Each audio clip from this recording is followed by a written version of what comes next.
Alright, good morning everyone. Nandito tayo ulit sa Marilaki Highway, Marilaki Christie's, malapit sa Devil's Corner na tayo. And we're going to have a breakfast sa Ye's Pizza.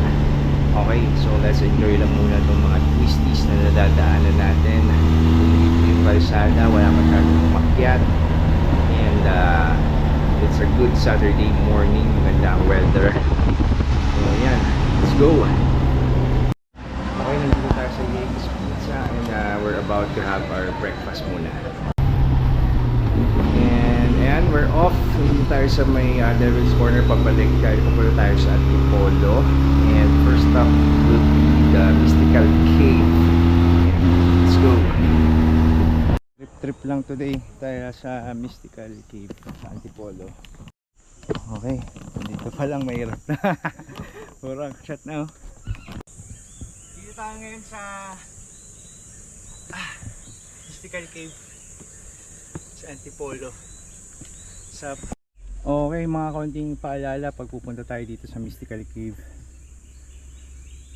Alright, post nyo na yung video kung gusto nyo basahin lahat. Ayan, so this will be the entrance of the Mystical Cave dito sa Antipolo. Pasok tayo.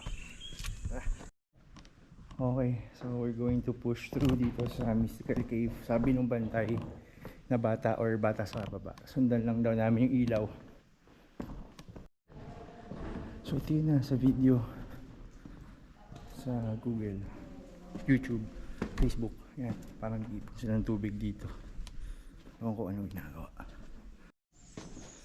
Okay, so that's it for cave day, trail day. Bye! Okay, parang may nagpa-firing, no? Andito tayo ngayon sa Angono, Binangonan, Petroglyph site.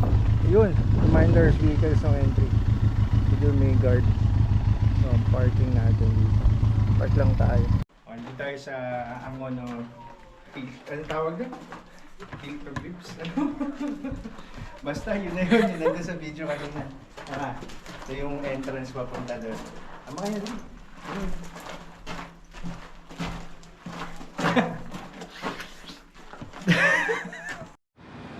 Petroglyphs. Okay, kanta tayo sa... nakakalimutan ko lagi. Ano ba nakalagay? Halika na, basta yun na. Yung sa may mga nakaukit sa bato na mga drawing ng mga sinaunang tao. Sinaunang people. Petroglyphs? Yun. Ay, bawal ba? Hanggang dito lang. Mga ukit sa bato. So ayun, pababa na kami. Bawal daw mag-vlog. So labas na kami. Punta kami dito. Hey. Ayun, so there's the light at the end of the tunnel. Palabas na kami. Sa labas.